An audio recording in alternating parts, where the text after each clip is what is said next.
Welcome to the Modernization Committee's virtual discussion on the unique challenges that district offices face while operating in a remote environment. Remote work is new territory for all of us, and we're pretty much figuring it out as we go. Last Friday's virtual discussion focused on tech capacity, and in a very meta way, we ran into tech problems, which was perhaps fitting. Fortunately, we were able to figure out some quick workarounds to at least get members on the phone and still have a good conversation, but the experience did prove the point of the entire discussion. So here we are today, ready to discuss district office capacity with a better understanding of our tech capacity. Congress is going to experience a lot of lessons learned during this pandemic, and if we're smart, we'll use these lessons to better prepare for the next crisis. This isn't always easy. Our job as members is to address the range of challenges facing our constituents and the nation as a whole. The laws Congress passes are often in direct response to the immediate problems.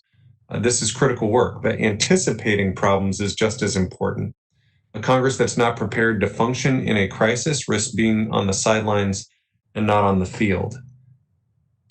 As this committee has discussed again and again, Congress's ability to remain a relevant and valuable player depends on its capacity to confront the challenges of the day, whatever those challenges may be. Article 1 establishes Congress as the first among co-equal branches, and the framers expected that Congress would fulfill its role no matter the circumstances. I use the example of our committee's own experience in navigating remote work to illustrate a larger point that I think will be made clear through our discussions today. The capacity challenges that Congress faces are big, and they extend far beyond the U.S. Capitol complex. This has always been the case, but the pandemic has shed new light on the unique challenges that our district offices face. The staff who serve in our district offices do amazing and important work every day. They're on the front lines managing casework, providing information and guidance, and acting as a resource for constituents on every imaginable topic. We could not do our jobs in Washington without them. And their ability to do their jobs depends in large part on whether they have the equipment and infrastructure they need, good coordination and consistent communication between offices, clear policies and ability to access the same services and training available to DC staff. The pandemic has meant more time in the district for all of us, and I'm sure we've all experienced glitches with technology, infrastructure, even with staff capacity, but we're asking our staff to do a lot of different jobs right now, and that's hard. Today, we're going to talk about how district offices are managing remote work and what Congress can do better to prepare and support them. We can learn from their experiences and gain valuable insights from their on-the-ground perspectives, and we can hopefully use what we learn to recommend constructive reforms. I'm looking forward to this discussion today and to hearing what our experts recommend. Before turning it over to Vice Chair Graves, let me just say that this virtual discussion will run much like the others. After the Vice Chair finishes his remarks, I'll introduce our experts, give them 5 minutes each to share some thoughts, and then we'll move to questions, and members will have 5 minutes each. And I'd like to now turn it over to Vice Chair Graves to share his thoughts. Well, thank you, Mr. Chairman, and happy Wednesday to everyone. I hope everybody's doing well and looking forward to Memorial Day weekend. Mr. Chairman, when we started working remotely 2 months ago, I think we all went through an adjustment period. I know I did, and our office did, and I know everyone has managed that well. And fortunately, technology, it's allowed us to continue helping the people that we serve. And I'm glad to say our constituent services have been pretty smooth, given how quickly we've all had to pivot since March. But it's not without its challenges, as you referenced. Internet speed in particular is a real issue in a rural district like mine, and even in a home like mine, I might add. In the long term, it seems that the work from home may become a new business norm in America, even once we're all past this pandemic. Some people actually prefer having that WFH option, and it could even become a more routine approach for our congressional offices. I can see that in the future for sure.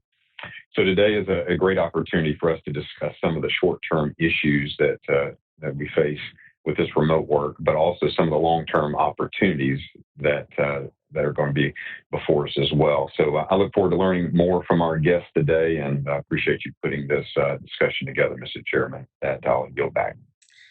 Thank you, Vice Chair Graves. We are joined today by a few experts who have a lot of experience working on district-based issues. Peter Weichlein is the Chief Executive Officer of the U.S. Association of Former Members of Congress, FMC. FMC celebrates bipartisanship and a collaborative approach to legislating, reconnects citizens with its representative governments, is an advocate on behalf of a better functioning Article I branch, and actively engages former members in civic education.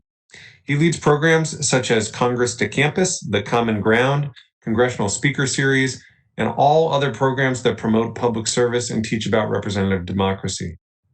Kristine Simmons is the Vice President for Government Affairs at the Partnership for Public Service, a nonpartisan nonprofit organization committed to inspiring a new generation to join public service and to transforming the way government works. Her responsibilities include developing and executing strategies to improve presidential transitions, informing congressional oversight, and reforming government management and the civil service system.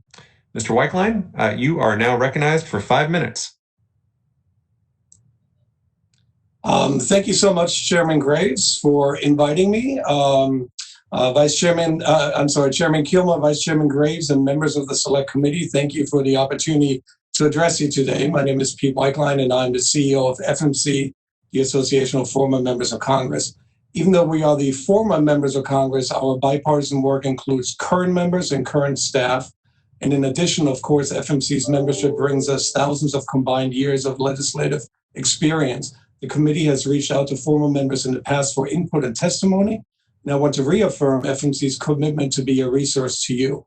Let me also know that FMC is congressionally chartered, and our charter expressly prohibits FMC from advocating on any issue before the Congress. We therefore are simply a conduit and do not endorse any recommendations that district directors may have shared with us. For 4 years, we have conducted dozens of programs, including annual conferences involving district directors.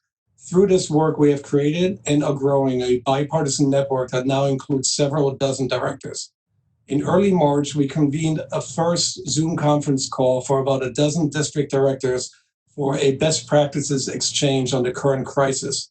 They had a conversation with their peers and were able to educate each other and exchange resources. That call grew into a recurring weekly gathering that now includes a core group of about 40 district directors. After each call, my team distributes a summary of the call and links to the resources that were discussed to all the district directors who have expressed an interest. That distribution goes to more than 90 district directors nationwide. This group is split almost evenly between the two parties, representing over 24 states in rural, suburban, and urban communities. We've heard a number of common recurring themes that demonstrate the challenges these public servants are facing. Let me briefly outline them, and I can certainly provide more detail during Q&A. Again, I'm sharing what we have heard, not what FMC has confirmed or is endorsing. Number one, shortage and limited capacity of equipment. Laptops and phone systems are outdated, both hardware and software. Many find equipment or software is inadequate to seamlessly work with their DC offices or to transfer files or even phone calls to home equipment.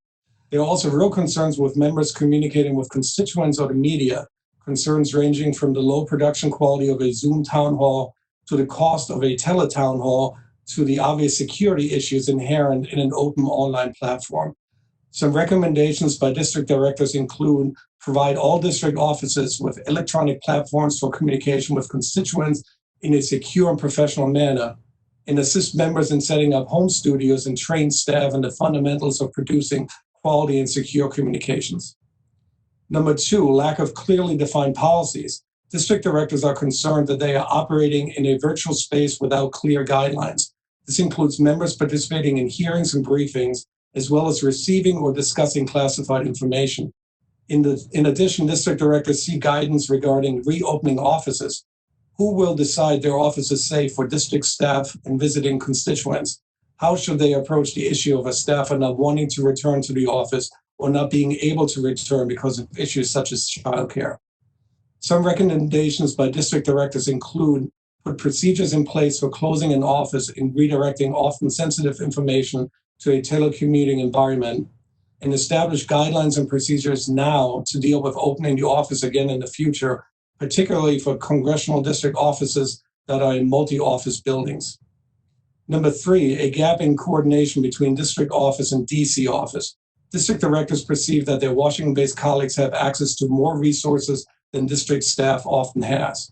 Also, many district directors feel that in addition to their heightened workload serving the community during a time of crisis, issues that tend to be more DC office oriented are now unloaded onto district staff because the member is working out of the district office for this extended period of time. Some recommendations by district directors include training in DC and concurrently have virtual training for all district staff, and also loaning staff between the district and the DC offices. Number 4, increased need for information and resources. There were a number of issues that came up suddenly where district directors felt they were underprepared to offer assistance to constituents right away. For example, the PPP program created in the CARES Act. District directors believe their DC colleagues could have prepared them better with information and resources to share with constituents. This is also true when it comes to resources at the state level, where many district directors feel that the current crisis brought to light an already existing lack of coordination with state agencies, with muscle memory being too great a focus on federal assistance measures. Some recommendations by directors include have DC policy-focused staff explain to district caseworkers the anticipated impact of policies, and have district staff and DC staff work together to develop a comprehensive list of resources. I wish to thank the committee again for the opportunity to share this brief overview with you, and I also want to reaffirm FMC's commitment to your work and our continued offer to serve as a resource to this committee. I stand ready to answer any questions you may have about our programs and what we have heard through them. Thank you very much. Thank you, Mr. Weichlein. And now, Ms. Simmons, let me recognize you for 5 minutes.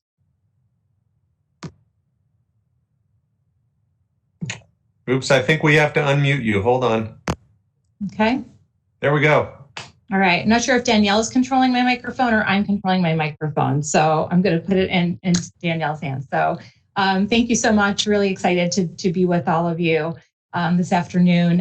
Again, I'm the Vice President for Government Affairs at the Partnership for Public Service, and we're a nonprofit, nonpartisan organization that is devoted to making the federal government work better. And we do that by recognizing excellence in public service, trying to find innovative and promising practices that are happening in one place in government and figuring out how we can help expand that across the federal enterprise, and promoting leadership among federal agencies and helping leaders be more effective in their jobs and much more.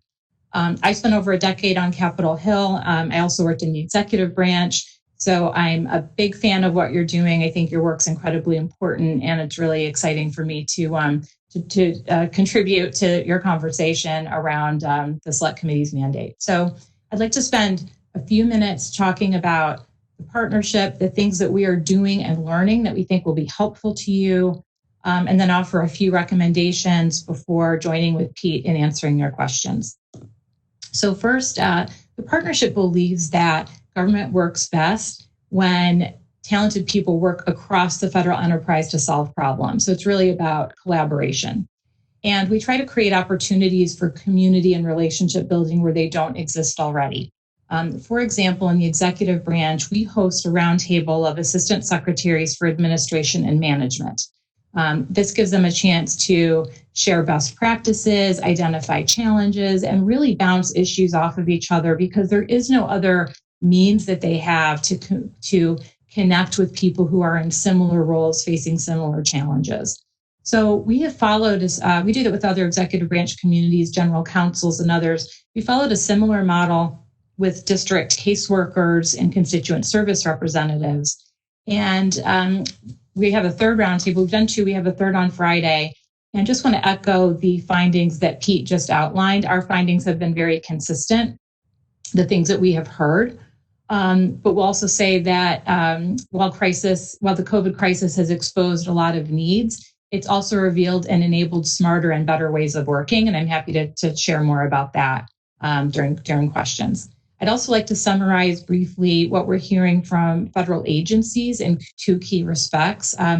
First is returning to the federal workplaces, and second, innovations that have come about as a result of the pandemic. So at this time, agencies are involved in intensive dialogue, planning, and action to determine how and when to return more of the workforce to federal workplaces. Based on our engagements with federal leaders, we've created sort of 25 top tips or top questions to ask document called Ready to Return to the Federal Workplace. This is what it looks like. It's live on our website, but I will share it with your staff so they're able to share it with you if you're interested. It flags the key decisions. It doesn't provide the answers, but it's meant to flag the decisions that leaders need to make, everything from safety and screening to cleaning and public transportation, and how you communicate about all of this in a meaningful way, not only to the workforce, but also to the public and to the people that we're all trying to serve. Also want to talk about how agencies have used this as an opportunity to put innovations in place. In some cases, these were innovative practices that were already underway, and they just got a big turbo boost as a result of COVID. In other places, it was a chance to do some new things. So telework is one. There's obviously been a telework program for a long time in the government. It is now, a completely different thing in that people have adopted it and are comfortable with it in a way that they weren't before. So this is a place where it's less about regulatory barriers and more about the culture and the mindset. And I know you hear a lot of witnesses who come before your committee and talk about culture change. We really think this is what plays for that. Using digital signatures, virtual onboarding, all kinds of examples where innovation's happening. I have 3 examples from the VA that I would love to share. I'm going to save those for Q&A because I want to get to some recommendations for you in my remaining few minutes here. So with respect to recommendations, I've got 3 recommendations and then an offer to make. The first is to keep doing what you're doing. We think that the efforts you have underway to make Congress work better would include things like bringing more stability to the federal budget process. That's critically important to invest in the technology that will enable telework and remote ways of working. So everything that you're doing really has a direct impact on the future capacity of the government. You also play a role in creating a culture around innovation and the ability for people to innovate. And you have an opportunity to invite people in your offices and on the front lines to share their opinions. And that's something that we've heard in our conversations, that people on your district staff are so appreciate the opportunity to work with the DC staff and to hear directly from you and to be part of the solution. So with that, I will pause there and happy to answer questions along with Pete. Thank you very much. Thank you both for being a part of this. I know that Representative Del Bene has to participate in another committee meeting. So rather than taking my round of questions first, let me recognize her for 5 minutes of questions. Thank you. Thanks, Mr. Chairman, and thanks to both of you for joining us. We appreciate it. I think I speak for a lot of us. I have a big district, physically, geographically big district, and have a couple offices. I wondered, one, if you could speak to the fact that a district office isn't usually a district office. Some people have many. I have 2. Some people have more than that. And so in some cases, that's unclear how necessary physical space might even be. And so did you talk to folks about whether folks think you need an actual office or not, given that we're on the road so much, at least and I don't know if we're a normal example of being on the road. We also have basic problems we switched over of just not even be able to forward a phone, right? People have to go to the office to get certain things. And so this idea of working remotely only goes so far. But if you have to go in to, check certain voicemail or to get, certain documents, I guess there's got to be other things that you heard from folks that we need to do to be able to truly allow folks to work remotely. It's one thing to go in and meet with people. It's another thing just to go in because you're trying to deal with voicemail, right? Right. Which we know is technically possible. So anyway, I'd love your thoughts. So Pete, maybe I'll just make a quick opening comment and then toss to you. So first of all, thank you for the question. And it reminds me of a conversation I had with a caseworker yesterday morning. And she works for a member who has 3 district offices. and they have 8 people doing that kind of work. So she said, now we really feel like we have 8 district offices, that each individual person functions in some way as the district office and is able to serve constituents. So it's really a change in mindset. To your point, there needs to be some in-person interaction, but they're thinking about having only one person in an office at a time and everybody else working remotely because they've been able to do so effectively and feel like they're meeting the needs of constituents. Yeah, and I think your question demonstrates that like 99% of the things this committee considers, there's no one-size-fits-all answer to any of this. And then, of course, districts and the needs of members, there are 435 different answers.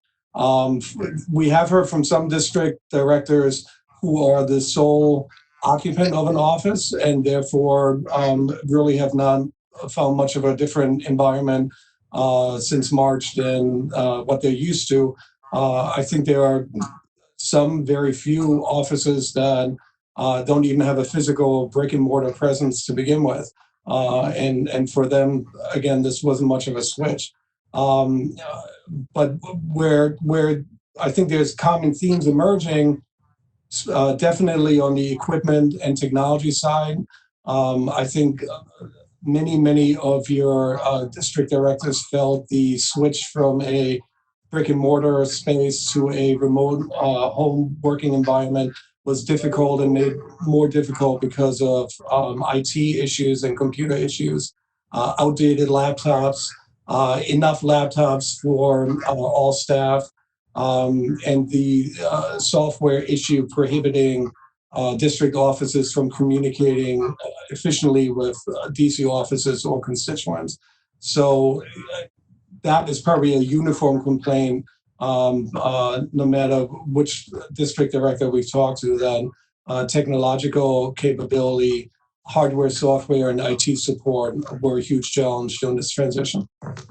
And I'd say broadband, it was hard when I set up my office, and I am in a tech hub, right outside of Seattle. We had trouble just getting Wi-Fi working in our office, working with GAO. And we have areas of my district, I know it's true of the chairman's district too, where there is no broadband, there's no cell service.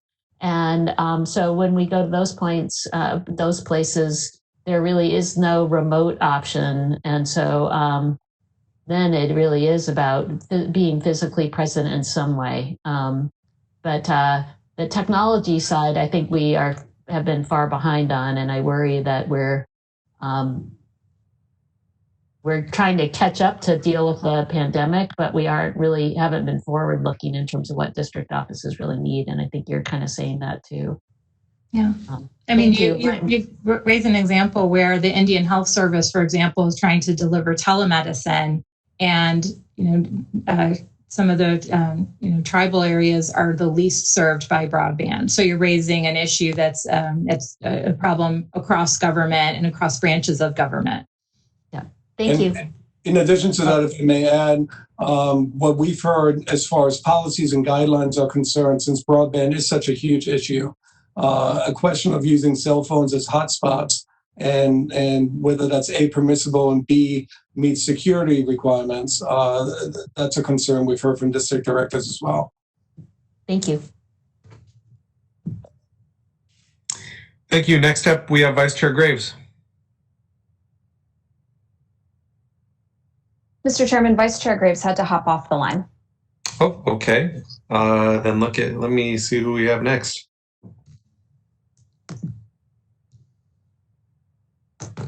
We have Mr. Woodall. I accept that promotion, Mr. Chairman. Thank you very much.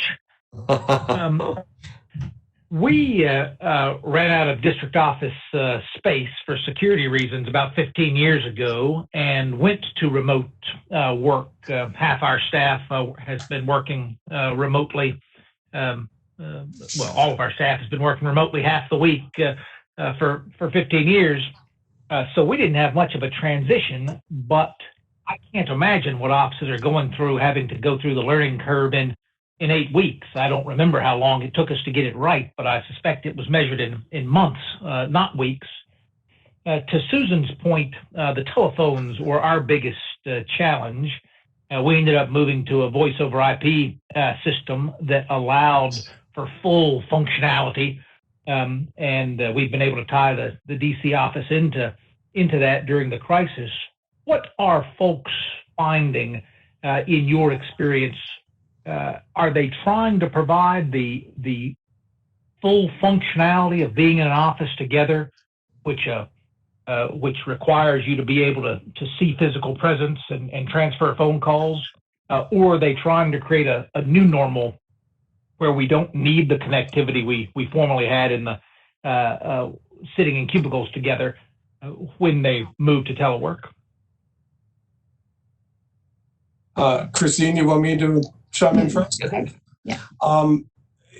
What we're hearing is the challenge, of course, is that the current crisis is producing constituent outreach to the district offices that is unprecedented.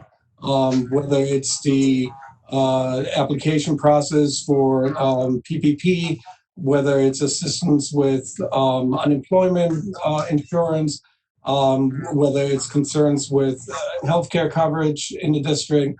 So then what district directors are used to deal with preceding the crisis does not compare to what they're trying to deal with right now. So I think like all other offices, they're kind of building the airplane as they're trying to land it, and are forced to make decisions from a staffing and other resource point of view where to put their focus. So one thing we are hearing is that what would really be helpful in that process is increased and better communication with the DC office for guidance on a lot of the issues they're trying to resolve. I think some of the district directors that we're hearing from are feeling a little left out on their own and would really appreciate an increased opportunity to coordinate with DC staff. Tell me about security. We've been very fortunate over 15 years. We hadn't had a problem. But as we start pushing everybody out to 15 individual district offices instead of 15 staffers in one office, it's just a matter of time before something bad happens. And again, I'm grateful it hadn't happened to me. But as you've watched folks try this, what are the best practices for bringing network security to the most remote and least technically sufficient among our staffers? So what we're hearing is a continued thirst for guidance from offices that I think the DC staff has very easy access to. I think district staff feel that they are not on an even playing field when it comes to administrative support that the DC office has. And as far as security is concerned, now everything having moved virtual, there are great concerns that something as simple as a town hall meeting with constituents exposes the member to a security risk that could be as simple as a high schooler deciding to have some fun, and then it's all over the internet. Yeah, the only thing I would add to that is we're hearing that some offices are using things like Slack to connect in ways that they maybe weren't before, and that similar to what Pete's describing with the district offices and sometimes a disconnect that the district people often feel from the DC-based staff. And in some ways, this has really made the district staff feel like the DC staff's in the trenches with them, because the volume of casework has increased so much that it's all hands on deck, and many of the DC staff are getting involved in helping in ways with district-based and constituent-based work that maybe they didn't before. So there is in some way a good, like a stronger bond that's being built between some of the district and DC offices, which we think is a great thing. Question is, how do you sustain that over time and continue that? With respect to security, I don't have much to offer beyond what Pete shared, except I do know that one conversation we had with the district office, just one-on-one, they said they were bringing in an outside cybersecurity consultant because of their high level of concern and not being confident that they had the internal resources in the house to really feel like they were covered. And if I may add to what Kristine just said, which is absolutely correct, and we hear it as well, that because of the emergency, the interaction between the district office and the DC office when it comes to casework has increased. There are many offices where DC staff is now doing at least an hour a day of constituent phone services, answering phones. And what we're hearing from the district directors is, as a great benefit of all of that, they feel the DC office now has a much better understanding of the workload and the responsibilities that the district focuses on throughout the year. So that's definitely been a positive. That has absolutely been a positive that I hope we can sustain. Thank you all both for being here. Mr. Chairman, I yield back. Thank you, Mr. Woodall. As we deal with the challenges of working from home, I want to apologize for my neighbor and his leaf blower. With that, let me invite questions from Chairwoman Lofgren. Thanks very much. Yesterday, I was on a call and I had somebody with a jackhammer outside on the street. So it's one of the hazards of telework. This has been very useful, and I want to thank you, Mr. Chairman and Mr. Graves, for organizing this session, as well as the very informative session last week. This is, it's really playing a unique and important role, and it's a service to the House, what you're doing. Some of the questions that this testimony raises for me is what role the House should play as an institution in terms of equipment and connectivity. We have played, we let each member run their own shop in terms of equipment and cyber to some extent, but we provide offices in the Longworth building. So maybe we need to take a look at how we support members in their districts with equipment and connectivity. And I think we might also take a look at how, we've got staffers using Wi-Fi from either their home or the pizza shop next door to their home, trying to get this done. I think we need to take an all-house look at how not only we standardize this, but how we pay for it, and look at it as just as we would providing an office in the Longworth building or the Rayburn building. With taking a look at the funds and the standardability, we need to take a look at the cyber issues as well. It's distressing to hear that people didn't have equipment. We changed our rules to allow members to go back to prior years for funding, and we purchased thousands of laptops and other equipment for staff, including district office staff. But as I'm listening to you, that didn't include antiquated phone systems.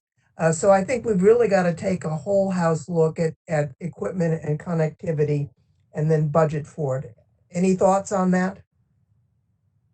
So this is Kristine, and I'll just say I agree with you that that is a conversation that would be well worth having. And I would also say it's not just something that can be done and budgeted for and then completed. Like technology is evolving and changing and improving so rapidly that there should also be, I would encourage, a long-term strategy as well. So not only do we need to bring the house up to current standards, but what is the plan for continuing to modernize and make sure that staff have the best possible tools at their disposal for helping support the work of the House, the work of you as individual members, and the work of the offices in support of constituent service. So in other words, unfortunately, it's not a one and done. Things become antiquated really quickly. So what's the long-term strategy? Well, right now there's no strategy because each member runs his office like a fiefdom, and it's supposed to be 435 strategies. And the question is, do we want to take over that role? And, what will be the pushback? Some members may not embrace that idea. So it would be a very big change in how we operate. And what we've heard from district directors, if in a perfect world, if there were an office that provides IT support across the board, so that district directors have the opportunity with a one-stop shop to raise IT issues, to conduct training, to update software. That coming out of DC would be the preference. Also, with IT equipment, computer equipment, and so forth, coming out of individual budgets, it's easy for those items to move further and further down the list of priorities as other things are budgeted for. So if there were an allowance that's IT specific that is made available to each office, I think district directors would welcome that as well. And then the number one concern that was in the back of everyone's mind, but I think has now moved to the very forefront, is continued security updates to the entire IT infrastructure, making sure that it doesn't fall on district staff, an intern who happens to be well versed in computers, to be the person to decide whether security is at its optimal.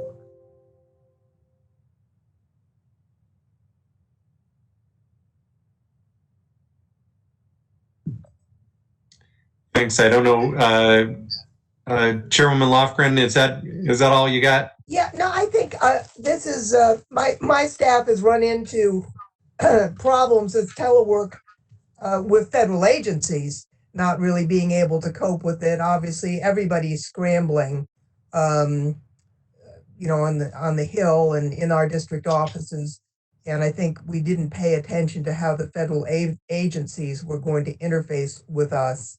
And that's something I think that bears some attention. It's probably beyond the scope of this particular committee, but it's something we ought to get over to the appropriators and the various policy committees, because some of this rollout has been a catastrophe, as we know, and the ability for our district office staff to interface with the people in charge of the catastrophic rollouts has also been part of the problem. But I thank you again, and I will yield back to other members for their questions at this point. Thank you so much.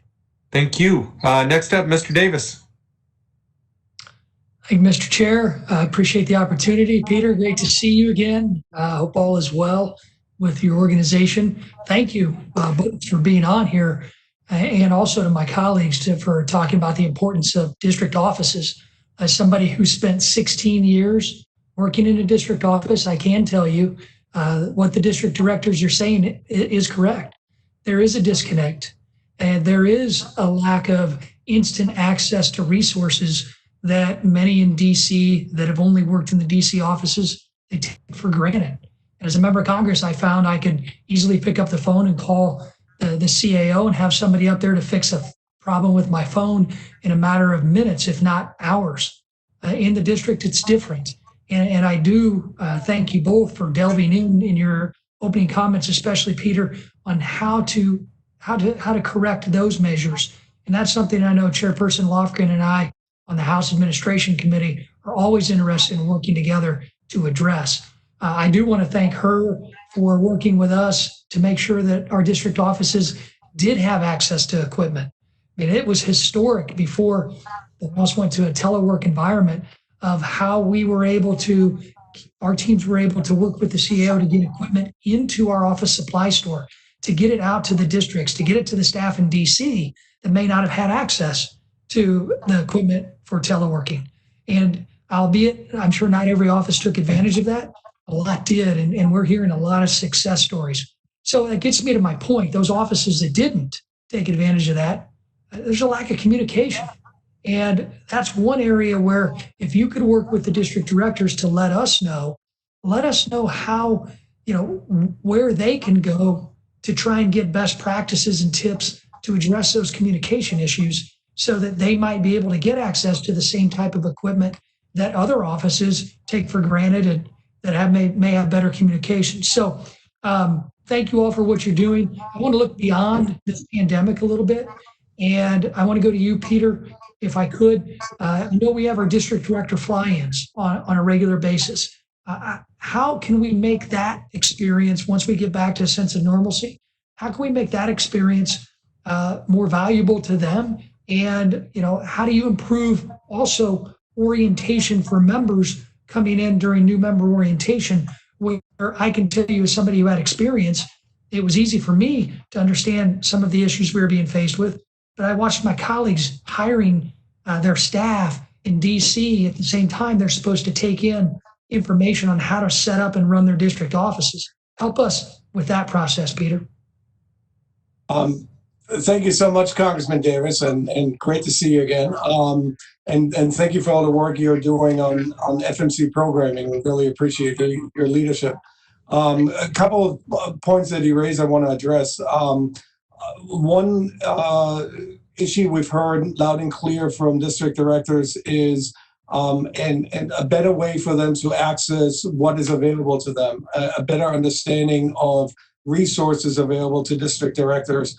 And one of the things that I think has developed due to the current crisis is that district directors with their DC colleagues are actually putting their heads together to develop lists of resources that they can then share with constituents on specific questions. But to take it beyond just a congressional office, what the former Members Association has done is we have initiated these weekly Zoom conferences for district directors who are part of our network of congressional staff we've worked with in the past. It's about 4 dozen district directors who on a weekly basis and as importantly on a bipartisan basis gather through us for a Zoom conference call that is a best practices conversation. Each call has one main theme, for example, how to help constituents with the loan application process for PPP, but then each call is open for discussion among the district directors where anyone can raise, here's an issue I ran into, who out there can help me solve it. And then my staff afterwards puts together a weekly newsletter that summarizes everything that was shared. And one thing that we have discovered with FMC is that this is a real service that may have been lacking before the crisis, and is a service that we will definitely continue to provide following the crisis. Great. One thing I would recommend is, if you've got some members of Congress who used to work in district offices in a bipartisan way, put us on to hear those direct concerns from the district directors. I'd love to do that. Let me get to Kristine real quick, because I know my time is expiring. But I do want you to, if you could, answer this question real quick. The biggest frustration I had in my district experience was working with the telecom process. It's run out of DC. The district offices are always treated differently than DC offices. What have you seen we can do to make that better? That's something that we can bring up this Friday when we have our next engagement with the district offices, and we'll see what we can learn and come back to you with some ideas. That's great. Thanks, Chair. Thank you. Thank you. Next up, we have Mr. Cleaver. We recognize you for 5 minutes. Thank you, Mr. Chairman, and thank Ms. Simmons and Mr. Weichlein, welcome for being here. I intend to sound like a broken record. Let me announce it before I do it. I have been advocating and will continue to do so, and this makes it even more, makes what I'm saying even more appropriate, and that is, Kansas City is a federal center. We have between 12 and 15,000 federal workers in Kansas City. We just brought a whole new division of Department of Agriculture here, and all they had to do was come to town, get their families straight, and go to work. Everything was there. If we are actually a part of the United States federal government, we ought to have GSA taking responsibility for our offices. And they would do so looking at the same thing they look at when they move federal offices here. They look for security issues. they look at transportation, they look at all of these issues. And if we're going to start doing some telework, and I think we're probably going to do that now. I think that's one of the things that's going to change. I think that we ought to be a part of the federal government where this is going to take place, in mass, and we can do that by simply giving the responsibility to the GSA. They can do surveys, they can do all of the work, some of which we're talking about right now, and we can get set to move in. Just think about this: you get elected to Congress, and in November and January, you're supposed to be ready to go. There is no other federal department would have to do that. Go in and start becoming a real estate agent, looking around for whatever they need to do to run the office. When we have a federal department that is supposed to do that year round, that's their only work. And so I'm suggesting, again, as I have many times, that we give this responsibility at budget time to the GSA. We maintain the MRA as it is to allow us to increase the salaries of every staffer. The one thing that everybody has suggested, Republicans and Democrats and vegetarians, and everybody has said the same thing, and that is, you guys need to pay your staffs better. Here's a way to do it without creating a political problem. And it solves a district problem where people are responsible for going out. I'm in my office today. This is one of my rare chances to come out because I was just given a clean bill of health. I flew to Washington, went over to the attending physician. They got concerned and put me in my apartment until Monday. So I'm stopping by this office. But I have a window just to the right. A brick has come through that window. Molotov cocktails have gone through the front window. The FBI caught the guys there in prison. But the point is, we didn't select this property and concern ourselves with anything about security or anything else. We just thought this is a nice office. It's large enough to accommodate us. So, Mr. Chairman, Mr. Walken and Ms. Simmons, I'd be interested in your response to what the committee members have heard me talking about since we came together. So I'll start and then turn it over to Pete. General Services Administration, as you know, it's the largest landlord, and they are highly experienced. I just think about presidential transitions. That's a place where the Partnership for Public Service is very active. We run the Center for Presidential Transition. And plans are already underway for the presidential transition, if there is one, even if it's to a second term. There's always turnover in government, and they have things down to a science, and they've got career professionals who are highly skilled and capable. This is also an opportunity. We like to build bridges between Congress and the executive branch, and so this is one area where in the interest of making an offer to the select committee, if it's helpful for us to connect you with people at GSA who can talk about what they do in a way that would be useful and inform your deliberations, we would be very happy to help facilitate that conversation. And if I may add to what Kristine just said, taking your thoughts on GSA, I would like to translate them to an immediate challenge that all district directors are facing, which is considering when to reopen their office and when to go back to their physical brick and mortar space rather than working from home.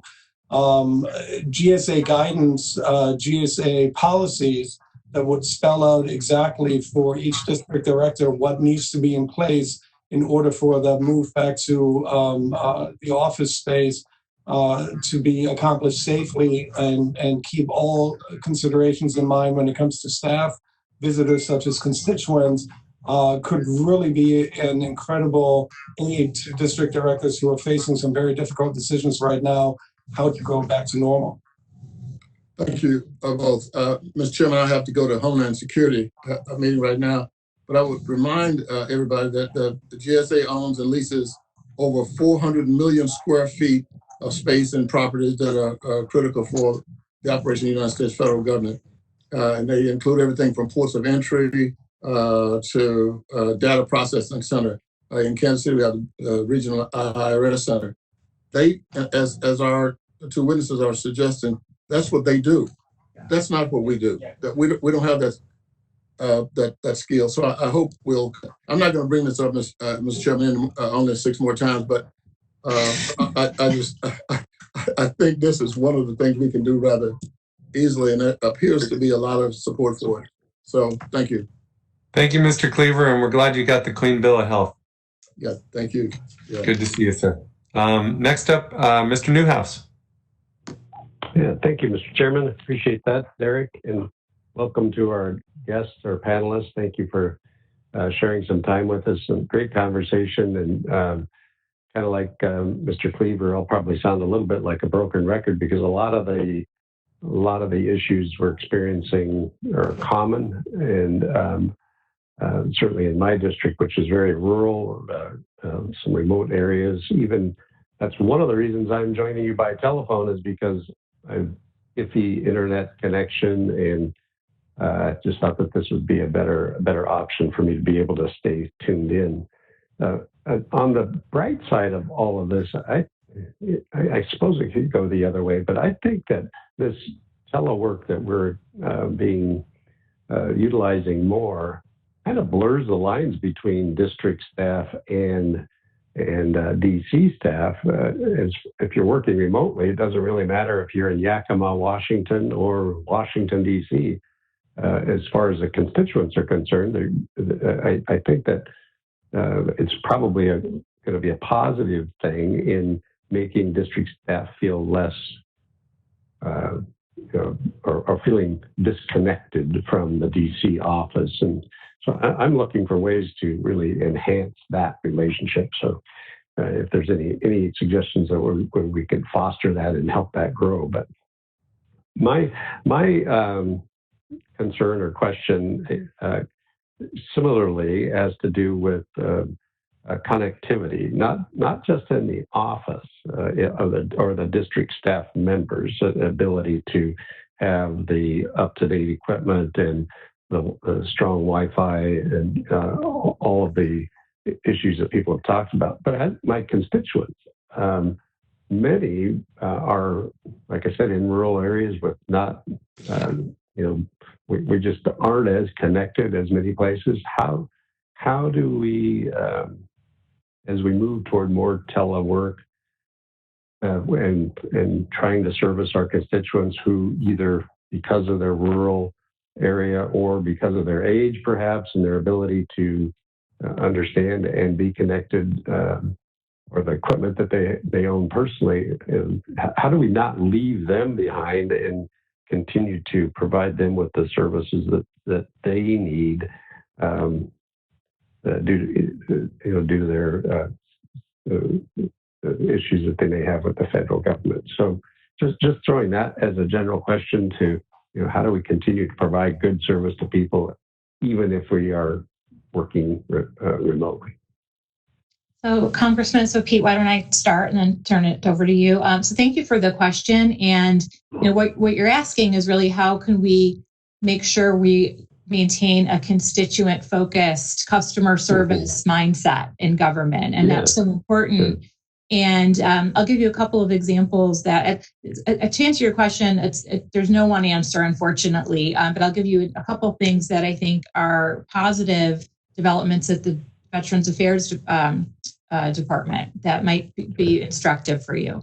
One because a lot of the issues are veterans. We deal with a lot of veterans, and so that'd be a perfect example. So there are two things that I'll highlight from VA, and I've got actually a third example, something they're doing really well. But one is with respect to the Veterans Benefits Administration. The Undersecretary for Veterans Benefits, Paul Lawrence, has started a series of teletown halls he's doing in every state where veterans can dial in. The most recent one he did with New York and Kansas, and was connecting with 78,000 veterans, has made it a personal goal to reach 1 million veterans personally. So this is an example of where a leader is personally investing in that outreach. And I know you are all doing this every day with all of the teletown halls that you're doing. Another thing that he's doing that's interesting is YouTube videos that he does every week at the same time, so people know when to find them. And it's called Info You Need 10 Minutes or Less. And he gives phone numbers where people can get additional information. He gives very basic information about whether they are open or not, what are some of the new developments, where is his next town hall, how you reach him, and he gives out his personal contact information. So this is a way of trying to connect directly through a variety of platforms. Another thing the VA has done is created a mobile app called COVID Coach, and it is focused on mental health. And it's not just for veterans, it's for veteran service members and really anybody who could take advantage of it. And it's meant to provide education and tools on well-being and emotional health in a very difficult time. So this is another example of where they're trying to act quickly to create resources that are accessible to people where they are and on devices that they already own and use on a daily basis. There's little I can add to that excellent answer, other than two thoughts. One, to echo, Congressman, what you said earlier, that these blurred lines that are now disappearing a little bit when it comes to district staff working together with DC staff, that is definitely happening across the country, and we're hearing from our district directors what a welcome change that is to the working relationship with their DC colleagues. And then even as we move hopefully past the current emergency, there are some lessons learned here between the DC office and the district office, sharing responsibilities, updating each other, working with each other, virtual all-staff meetings, that kind of thing. Secondly, we've heard from a number of district directors that the franking system was not created for our current social media world, but that due to the current crisis, some of the policies on franking have been relaxed to enable district offices to communicate better with their constituents. And that is a welcome change that district directors hope will continue after the crisis has passed. Yeah, awesome. I appreciate both responses. And I think you're right. There's a silver lining to every cloud, and this closer relationship between the district and the DC offices, I think, is going to be one of those. But thank you very much again for being here. And Mr. Chairman, I'll yield back, but thank you for approaching this important subject. Thank you, Mr. Newhouse. And next up, we have Ms. Scanlon. Thank you. I think you guys have already addressed a number of the issues that we've been talking about. I got really fortunate because my chief had been all in that we had to be able to work remotely before the virus reared its ugly head. So about a month before we had to start working remotely, everyone had their laptop and we'd gotten them online, which was huge because there was such a rush to do that. And we were already using Slack. So there was that integration. But as a new member in particular, we had this problem with trying to get district staff and DC staff working together smoothly, just to even know each other. And this has helped because, as you've mentioned, DC staff are doing more call time than they had been in the past with the constituent calls. We also had a book club. We did our first book club meeting. Everyone read Gideon's Trumpet, and then we had a law professor lead the discussion. And while it was really great, the decision was that next time maybe we should do something a little less work-related to play up the cultural aspects instead. So maybe we'll do something about the Philadelphia region next time. Our big issue with going online, I'm in a pretty urban region, but the estimates of the number of constituents who are not online ranges from 15 to 30%. And we do have sections of my district that are not wired for internet yet. They are the poorest areas in the region, very urban, but very poor. But even in the areas where it is available, because the city is the poorest large city in the country, people can't afford it and they're not online. So the pandemic has exacerbated, the pre-existing issue that we couldn't move kids to remote learning because A, they didn't have laptops, and B, their houses didn't have internet. We're having trouble with telehealth, all these things. So there's this underlying issue, not just of broadband reach, but how do we actually get people online with this as a utility? And with that, I guess we've had this issue of constituent outreach. How do you get the information to people when everything's being pushed online? I mean, we've done all kinds of Facebook town halls and teletown halls and that kind of thing, but how do you even let people know? And the way we let people know is we hire one of these very expensive call-out services. And we can only do so many of them given the MRA. So my staff's big question, or our accountant's big question, is there any way the House could bring that teletown hall system in-house instead of, for economies of scale, which is a thing? Instead of having all of us spending all this money externally, would that be something we should be looking at? Yeah, Congresswoman, that's certainly something we've heard from district directors. The notion of if Congress, with hundreds of offices across the country, were to pool some of these resources, teletown halls are very expensive. Zoom webinar memberships are also expensive. There are a number of platforms that are available for the kind of interaction you seek, but they add up very quickly. And just like small businesses being able to gather as a group when it comes to healthcare, maybe there is an opportunity for these congressional offices to be more of an attractive customer by pooling their resources. So that's certainly something we've heard as well. Okay, yeah, I mean, it's just been the only way we can reach certain people is if we do the call out function, because they're not getting email, they're not on, the social media platforms.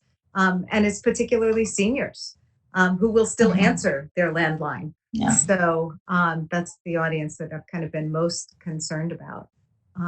Okay, I will yield back and thank you.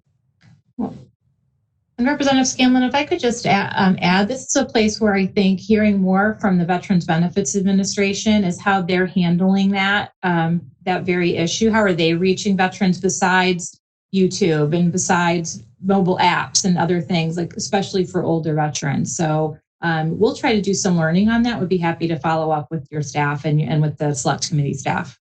That'd be great. Thank you. Thank you. Mr. Timmons.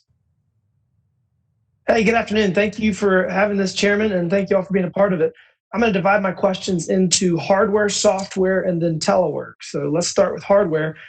As I sat here, I was thinking, what do I currently have at my disposal that I'm using? And really, I've got all Apple products. I've got a MacBook Pro. I've got my AirPods. I actually have an iPad Pro. I've got this fancy vlogging equipment, the light that makes me not look like I'm dark. I've got internet and I've got a printer. And so all of that, when you put it together, is about $6,000. So, I mean, and it all works seamlessly. Oh, and I got my cell phone. I got my iPad, my iPhone 11 Pro. So my technology is fantastic hardware wise. Are people having challenges with hardware? Are you hearing things where offices do not have the technology, or is it more software and telework oriented? We've definitely heard about both, but a focus on hardware as well. And I think the issue is, as we said earlier, the technology, the hardware having to be paid through the MRA, that limits some of the purchasing power and also forces some budgetary decisions on folks. I envy the setup you have, but I think a lot of district offices maybe we're able to put the member in half as good a shape as you are, and then the further down you go the seniority ladder, the more difficult it becomes. And so interestingly, everything I just said, everyone has.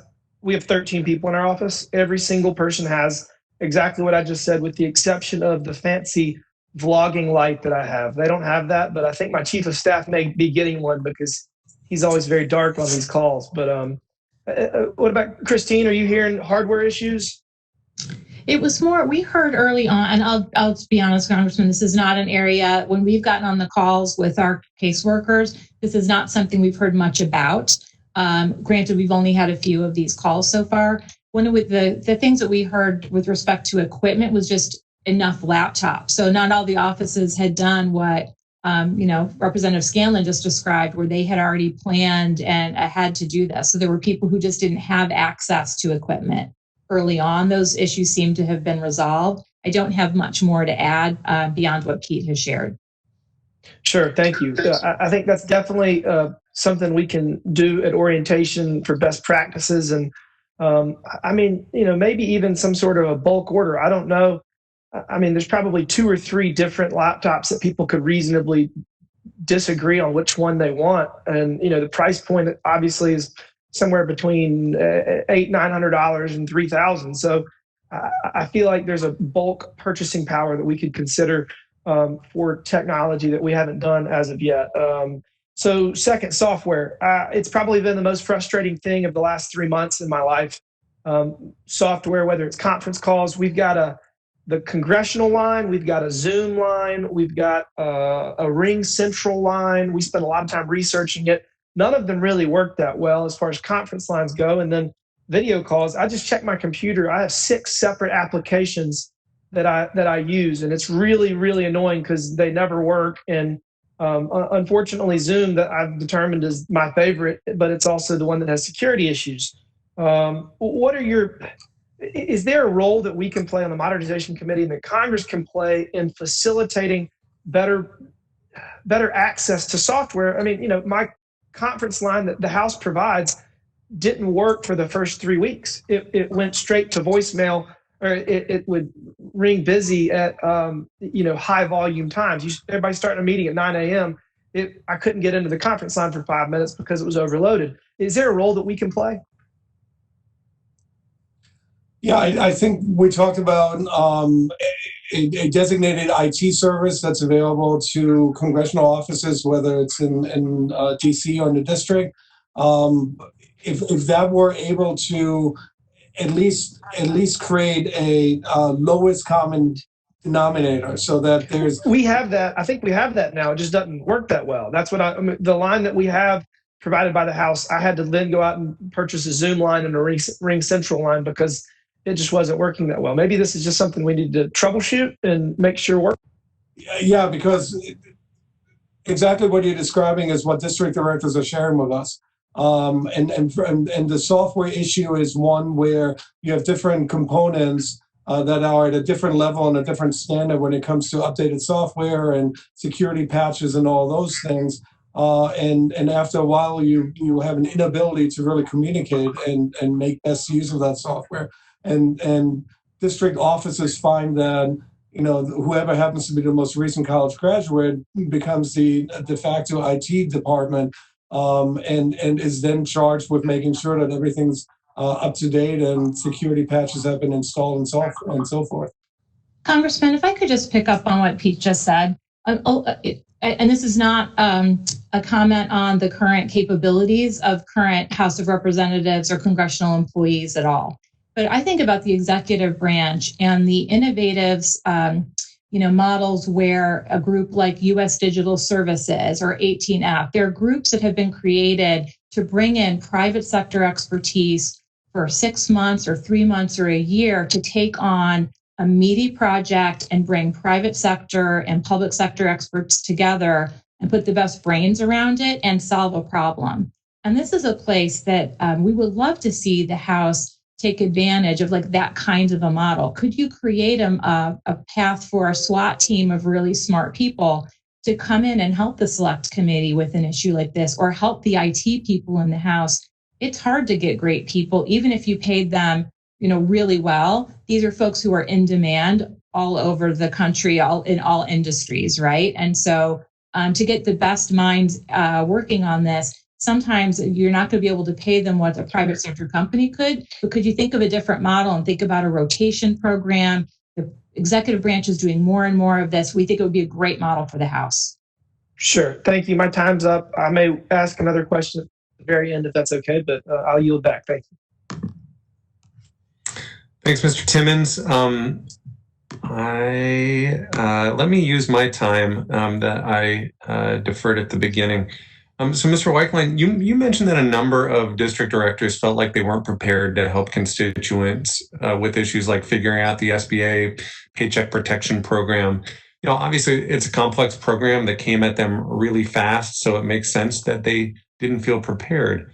So what do you think is the best way to manage information gaps like that? Do you think DC offices should prepare information and resources for their district offices? Or should information and resources on federal programs be centralized and available to all district offices? Any sense of this from the district directors that you talked to? I wonder if this is something CRS could do as part of the recommendation this committee made directing CRS to prepare nonpartisan fact sheets on key issues, or whether this is something that we have to depend on caucus staff for, or the partisan committee staffs. How do you feel like we should best navigate those sorts of things when we're trying to ensure that we're arming our district staff with the resources and information they need? I think what you touch on highlights a couple of challenges. And of course, the current crisis changes the dynamics as compared to pre and post COVID-19. So living and working in the crisis, district directors were hoping for feedback from DC policy experts in an expedient and speedy manner, and using the PPP loan program as part of CARES as an example. Clearly, that was things were being defined and requirements were being issued as the piece of legislation was being implemented. So for speed and expediency's sake, the number one resource for district directors would have been the DC staff that was working on that bill. But I think looking beyond the crisis, what we're hearing is the need for a platform that gives resources to district directors, that gives information. And I think what the committee recommended when it comes to CRS, putting fact-based findings together as a resource for congressional staff, addresses 90% of the issue that's not COVID-19 related. Ms. Simmons, your organization's done a lot of work on continuity of operations at federal agency, as well as sort of the post-pandemic return to work policies.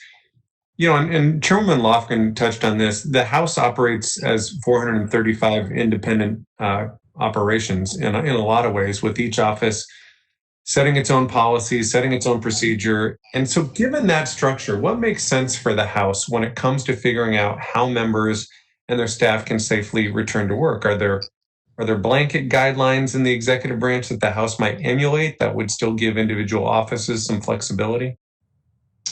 There are, and what you're describing is how the executive branch is operating right now. And there's a great amount of discretion that individual agency leaders have with respect to telework, with respect to when and how to bring people back, with respect to the kinds of leave and flexible work arrangements that their employees are able to pursue, especially if they have caregiving responsibilities at home or whatever. So with respect to overall guidelines, I think there's a great opportunity for the House to communicate in a way about what's important and where's their flexibility. And so, my estimation would be it has to be important to look out for the safety of the people who work in this institution, and to make sure that constituents are being met as effectively and quickly as possible to respect to their needs.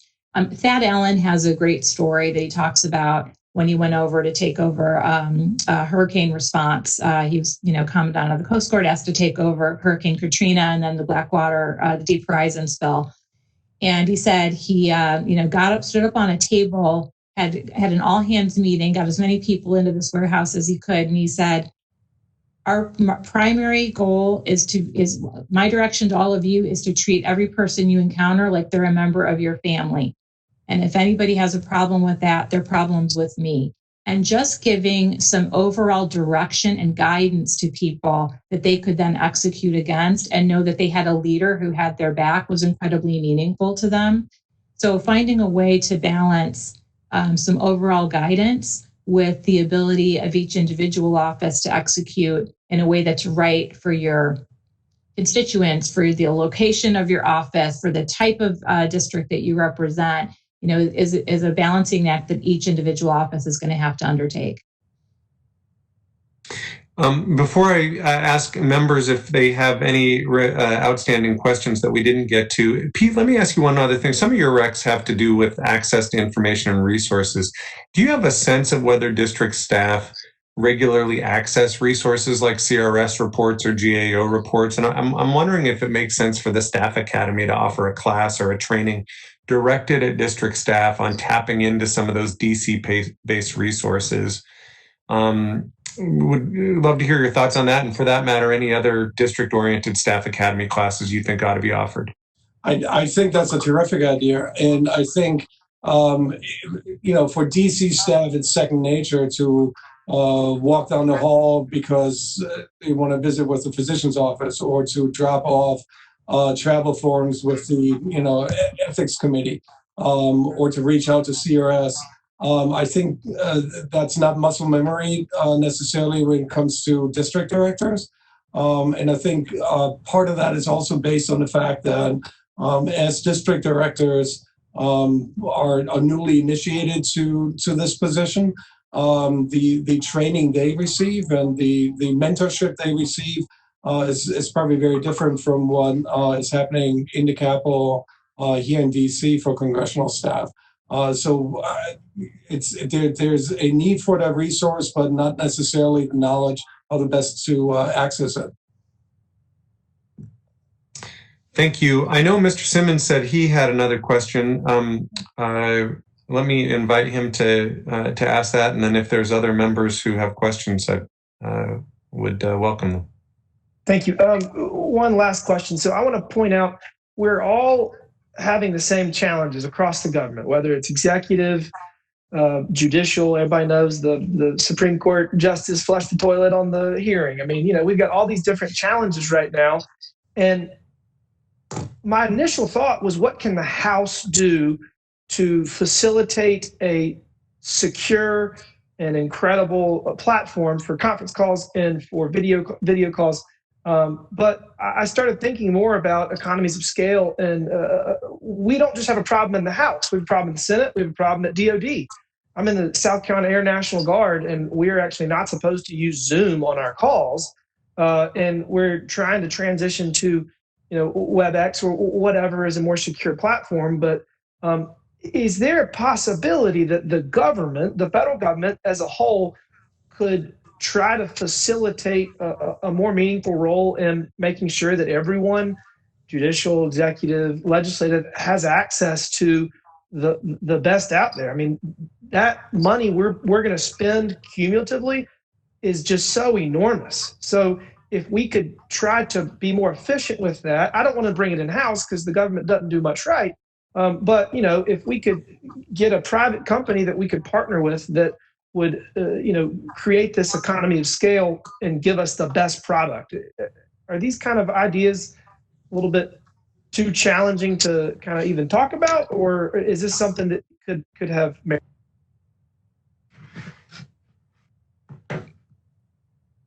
Pete, do you want to go first? I'll just say I don't think anything is too challenging to talk about, and I suspect that the oversight is already underway and thinking about how do we figure out, because what you're describing is exactly right. We hear it in the executive branch every day. Some agencies are allowed to be on a Zoom call, some agencies aren't, and then that changes from one day to the next. So finding out a smart way to do this, but that allows the mission to always be front and center. What's going to best contribute to accomplishing the mission of the agency? And it might not be one size fits all for everybody. So how do you balance equities and efficiencies with making sure there's the ability to customize a solution that best meets the needs of the mission. So this is not something specifically that we have heard from district directors. Therefore, I can't share with you. This is the feedback we're getting. My personal opinion is certainly the federal government is the largest customer in not just the United States, but in the world. And therefore, I would think as a customer, we are attractive to the private sector and could certainly demand a much better level of software, hardware, security platforms, and so forth. And what we definitely need to get away from is an ad hoc system that's currently playing out across the country where individual offices, agencies, and so forth are making decisions on their own that almost changes within a couple of weeks, whether it's the ability to use Zoom, whether it's other platforms that 1 week seem secure and the next week do not. But one thing I'm discovering for our own office is we're learning extremely valuable lessons as we're dealing with this new normal. And there are a number of things that we're discovering about our work right now that we're excited to implement when the new normal allows us to, whatever that new normal looks like. Thank you both. Are there other members who have additional questions for our two guests?